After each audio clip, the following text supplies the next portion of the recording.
Good morning six class. ये आपका पाठ 15 है और ये एक कविता है। कविता का नाम है वसंत और ये आपकी पहली वीडियो है। ठीक है, इस पाठ की ये पहली वीडियो है।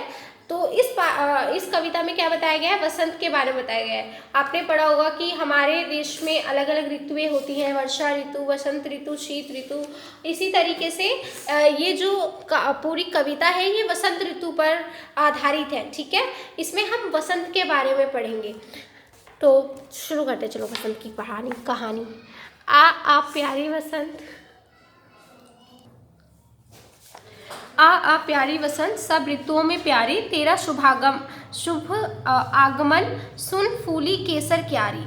सरसों तुझको देख रही है आंख उठाए, गेंदे ले ले फूल खड़े हैं सेज सजाए। तो इसमें क्या बताया गया है? इसमें बताया गया है जो लेखक है वो बहुत ज़्यादा खुश है कि वसंत ऋतु आने वाली है, तो वो उनका स्वागत करने के लिए बोल रहे हैं कि प्यारी वसंत आ जाओ, तुम जो एक ऐसी ऋतु हो जो सब ऋतुओं में सबसे प्यारी हो, और तुम्हारा आगमन यानी कि तुम्हारा स्वागत करने के लिए जो फूलों की जो केसर के फूलों की क्यारी हैं वो भी खिल उठी हैं, वो भी महका रही हैं। सरसों जो है खेतों में पक चुकी है और सरसों भी तुम्हारे स्वागत के लिए तुम्हारा रास्ता देख रही हैं। गेंदे के फूल भी खुल चुके हैं और उन्होंने तुम्हारे लिए एक सेज तैयार की है। आपने देखा होगा कि जब गेंदे के फूल खिल जाते हैं या क्यारियाँ बनती हैं तो पूरी जगह महकाने लगती है और इस तरीके से वो एक सेज की तरह दिखता है। आपने देखा होगा गेंदे के फूलों का जो खेत होता है पूरा, अगर आप उसे दूर से देखते हो तो वो ऐसा लगता है कि किसी ने फूलों की एक सेज सजा रखी है। तो इसी तरीके से यहाँ पे लेखक बताना चाहता है कि गेंदे जो है ले ले फूल खड़े हैं सेज सजाए। आस कर रहे हैं टैसू तेरे दर्शन की, फूल फूल दिखलाते हैं गति अपने मन की। पेड़ बुलाते हैं तुझको टहनियाँ हिला के, बड़े प्रेम से टेर रहे हैं हाथ उठा के। तो टैसू एक तरह का फूल है। वो बोल रहे हैं कि टैसू जो फूल है वो भी खिल उठा है और वो तुम्हें देखना चाहता है, तुम आ जाओ। एंड जो बाकी के फूल हैं वो भी खिल चुके हैं। पेड़ बुलाते हैं, पेड़ कैसे बुला रहे हैं? पेड़ जो वसंत ऋतु का आगमन अपनी टहनियाँ हिलाकर कर रहे हैं उनके, क्योंकि जब वसंत ऋतु आने वाली होती है ठंडी ठंडी हवाएं चलने लगती हैं तो पेड़ भी अपनी टहनियाँ हिलाकर तुम्हारा स्वागत कर रहे हैं और बहुत ही प्यार से वो तुम्हें बुला रहे हैं। तो वो टहनियाँ किसके समान लग रही हैं? हाथों के समान।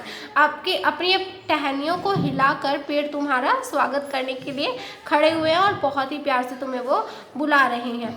मार्ग तकते बेरी के हुए सदा फल पीले, सहते सहते शीत हुए सब पत्ते ढीले। वो कह रहे हैं कि तुम्हारा रास्ता देखते देखते जो बेरी का पेड़ होता है, बेर जिस पे लगते हैं, वो भी उसके जो फल हैं वो भी पीले हो चुके हैं, यानी कि बेर भी पूरी तरीके से पक चुके हैं। सहते सहते शीत हुए सब पत्ते ढीले, और तुम्हारे आने से पहले क्योंकि इतनी ठंड थी, सर्दी थी सब, तो उस सर्दी को सहकर जितने भी पेड़ों के पत्ते थे वो सभी पीले हो चुके हैं। नींबू नारंगी है अपनी महक उठाए, सब अनार है कलियों की दूरबीन लगाए। और जो नींबू है वो भी तैयार हो चुके हैं, नारंगी बन गए हैं, उनमें से बहुत अच्छी महक आ रही है। तो नींबू भी जो है वो नारंगी हो गए हैं, महकाने लगे हैं। और जितने अनार हैं, अनार के पेड़ों पे क्या हो गया? कलियां आ चुकी हैं। तो वो उन्हीं की बात बोल रहे हैं कि अनार की कलियां भी आ चुकी हैं। तो मौसम में देखो परिवर्तन होने लगा है। वसंत ऋतु के आते ही सभी फूल खिल गए हैं। सरसों जो है वो सरसों पक गई है, सरसों के फूल निकल आए हैं। तो और जो गेंदा के फूल हैं वो खिल गए हैं, तरह तरह के फूल खिल चुके हैं। पेड़ जो है वो अपनी टहनियाँ हिलाते हुए तुम्हारा स्वागत कर रहे हैं। तो जो ये तरह तरह के पर्यावरण में सारे बदलाव होने लगे एकदम से, ये वसंत ऋतु के आगमन के हो रहे हैं। ठीक है, पत्तों ने गिर गिर कर तेरा पावड़ा बिछाया, झाड़ पोंछ वायु ने उसको स्वच्छ बनाया। तो अब क्या हो रहा है कि क्योंकि हवा चल रही है तो पत्ते गिर चुके हैं पेड़ों से, और वो पत्ते इतने सारे गिर गए हैं कि ऐसा लग रहा है मानो कि तुम्हारा बिस्तर इन पत्तों से ही बन गया है। और हवा ऐसे चली, उन पत्तों के ऊपर जो धूल मिट्टी थी वो साफ हो चुकी है, तो तुम्हारा रास्ता बिल्कुल साफ बन गया है, स्वच्छ बन गया है। कोसों तक पृथ्वी पर रहती सरसों छाई, छैनी दृग की पहुंच तलक प्रीतिमा दिखाई। कोसों तक यानी कि मीलों दूर दूर तक क्या है, सरसों छाई हुई है। सरसों की जो फसल है वो तैयार हो चुकी है और दूर तक जहाँ तक हम देख सकते हैं वहाँ तक हमें सिर्फ पीला ही पीला दिख रहा है, क्योंकि सरसों पक गई है तो सरसों के फूल आपने देखे होंगे वो पीले होते हैं और वो मीलों तक छाई हुई है। और जब आप उसे देखोगे तो ऐसा लगेगा मानो कि बहुत दूर दूर तक सिर्फ जो पीलापन है वही छाया हुआ है। सुंदर सुंदर फूल वह उसके चित्त लुभाने, बीच बीच में खेत गेहूं जो के मनमाने।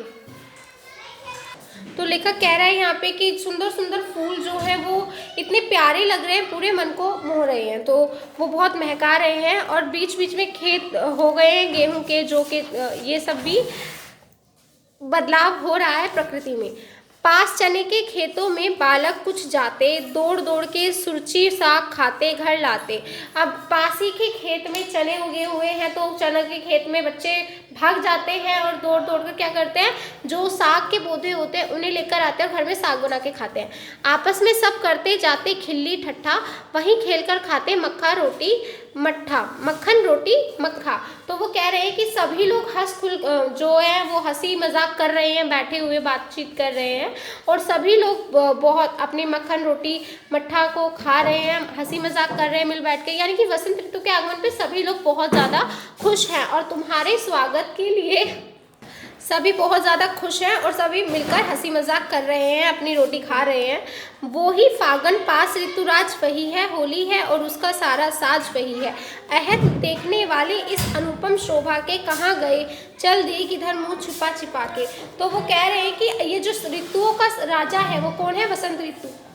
उसको बता रहे हैं कि ऋतुओं के राजा जो वसंत ऋतु है उसके आसपास ही होली आ रही है और सभी लोग अपनी तैयारियों में लगे हुए हैं, श्रृंगार वगैरह कर रहे हैं। तो इन सब की शोभा देखने से ही बन रही है। और अहद देखने वाले इस अनुपम शोभा के कहाँ गए, और जो इस शोभा को देखना चाहते हैं वो लोग कहाँ गए हैं, वो लोग चले गए हैं जो अर्पित। तो ये जो आपकी यहाँ पे कविता कंप्लीट हो जाती है, ख़त्म हो जाती है बस। हाँ, तो इस कविता में हमने किसके बारे में पढ़ा, वसंत ऋतु के बारे में पढ़ा कि किस तरीके से सभी लोग बहुत खुश हैं और वातावरण में बदलाव हो रहे हैं। क्या जैसे कि फूल खिलने लगे हैं, पेड़ जो है अपनी टहनियाँ हिला के वसंत ऋतु का स्वागत कर रहे हैं।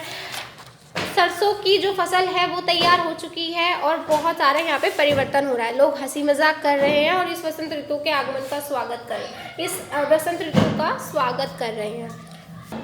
तो ये कविता आपकी यहीं ख़त्म होती है।